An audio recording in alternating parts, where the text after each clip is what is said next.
And you're welcome inside of Creative Corner. Let's discuss the global influence of Nigerian content creators on social media. From music to comedy, Nigerian talent is taking over the world by storm. From Rema's Calm Down to Phil's Finesse to Davido's Unavailable, and very recently, it's Jotter's Challenge, which features the evergreen tunes by Mike Ejiaga to the track Que Esi Leonye Sioche. I hope I got that right. And that's from the 80s. And of course, everybody knows this as that track that ends with Gwo Gwo Gwo Ngwo. And so for our viewers who haven't seen the now viral video or challenge, here's a brief overview of this challenge, right? It's, for those who may not be familiar, it's a very viral trend that features very short. It's a non-verbal thing. It's just two persons dancing side by side, or they meet each other and they do this leg walk dance situation, and the song in the background goes ngo ngo ngo ngo. And so it has entertained audience worldwide, with so many social medias joining the trend and recreating the skit with this very short dance. Yeah, very interestingly, it only lasts for 7 seconds. But joining us now is Emma Ogoli, broadcaster, voice actor, and also author, who recently penned a very insightful piece on the lessons we can learn from this viral sensation. Welcome, Emma Ogoli, on the show. Good to see you back on Nigerian television after a very long time. Oh, yes, indeed. Oh, yes, indeed. Nostalgic, and I'm very, very pleased to be with you. Yeah. Welcome.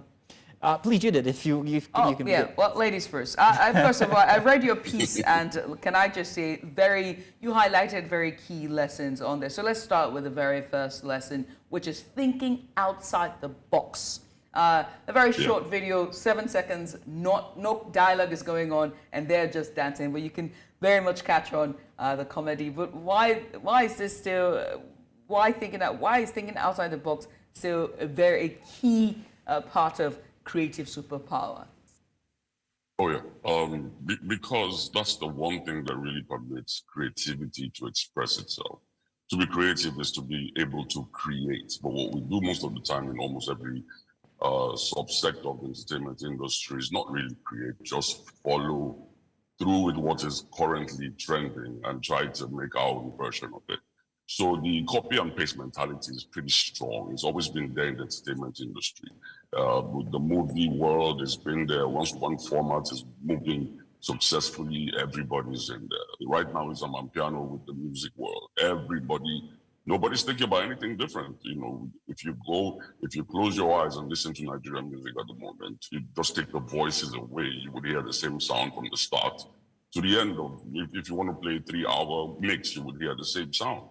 So to say that you are thinking out of the box is to say that you are ready, for real business in the entertainment industry. Business unusual, especially during Nigeria. So it's something that we should really hammer about in the industry today. Whether it's movies, whether it's music, whether it's comedy, Nigerians, content creators, music creators, film producers, it is important that we get very particularly conscious right now about thinking outside the trend, because that's all we seem to do, follow the trend. Now, Emma, you said something when you talked about the second lesson. You talked about the fact that no industry has ever run out of ideas. I beg to differ, and I'm going to parallel this with the comedy industry. Skit making is practically comedy, yes, I know. However, stand-up comedy stands on its own. We've seen the death of stand-up comedy in Nigeria, perhaps maybe, and this is a personal opinion, because it ran out of ideas. After the pandemic, it kind of like died, and I can't put my finger on one new comedian, stand-up comedian, that has blown any bigger than anybody from before 2020. In Jotter's case, however, you highlighted the fact that he was not scared to advance and not scared to think outside the box. Now, how is that different from what we see inside of the comedy industry in Nigeria that seems to be struggling currently? Okay, not too long ago, the young man Whiskey made a statement that caused a lot of ripples in the music industry. He said that rap music was dead in Nigeria. He said rap music was dead, and a lot of people got angry. A few rappers started responding to them. But I thought about it and I said, hey, this young man is not exactly wrong. The making of rap music currently is not exactly, blossoming. But that doesn't mean that we don't have people who can rap. The system has ensured that rappers are sleeping, because the system has made sure that there has been a limiting of the expression of music to a certain genre.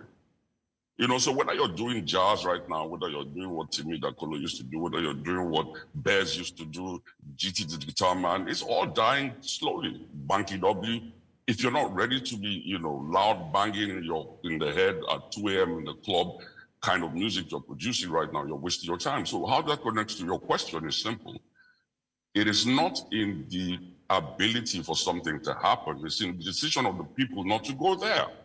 So if comedy is dying in Nigeria, if rap is dying in Nigeria, it doesn't mean that the industry as a sample globally does not have much more juice to be squeezed out of it. Let's just say that the people who are operating within that circle have decided that this is where we're stuck. And we're very good at that in Nigeria. For one of the third key things that you highlighted in your write-up there regarding that now viral video is about the importance of originality in preserving art.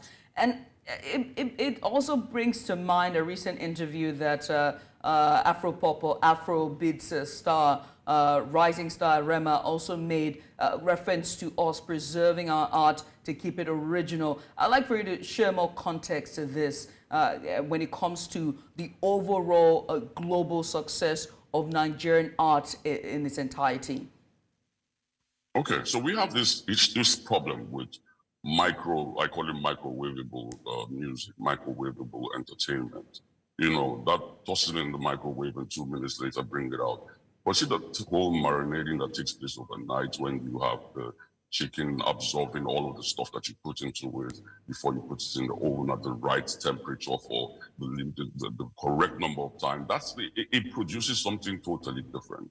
So you would just compare a mug that you would wash and clean and look at and put on your shelf and reach out for it every once in a while. You want to drink to those red plastic cups that we have when you go for shows and events and parties.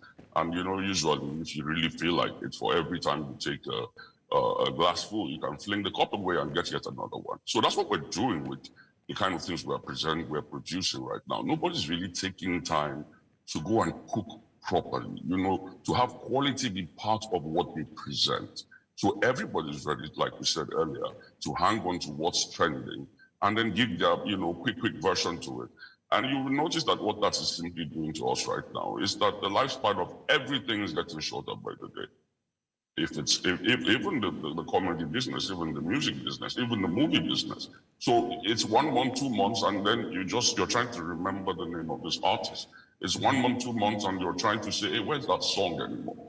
It's all gone. But in the past, you could listen to one song for 2, 3, 4, 5 years before it begins to fade away, not into oblivion, but into being in a state that we refer to as evergreen, to where you can always reach out to it again and enjoy it. Listen to the song that is being used for this current challenge. If you just take your time and let the melody get into you, you would still love the quality of music that it carries. But so we cannot say we're keeping art in a form that it would be evergreen, you know, like what did they say about, you know, fine wine aging duty-free, if it is not something that we are quality conscious about, you know. So that is a must. If we always want to be part of what we have, quality has to be a part of it.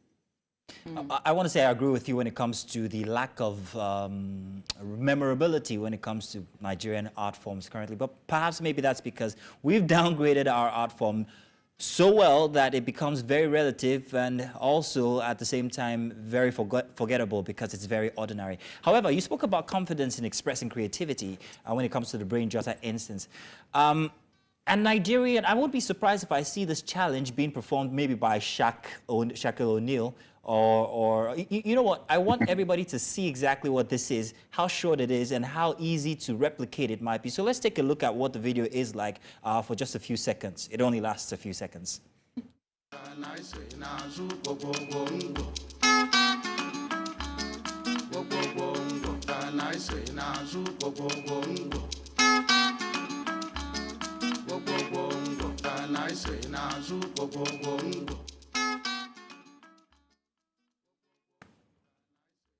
Very simple. It's less than 7 seconds. We had to play it 3 times just so that you can see it over and over again, just in case you haven't seen it.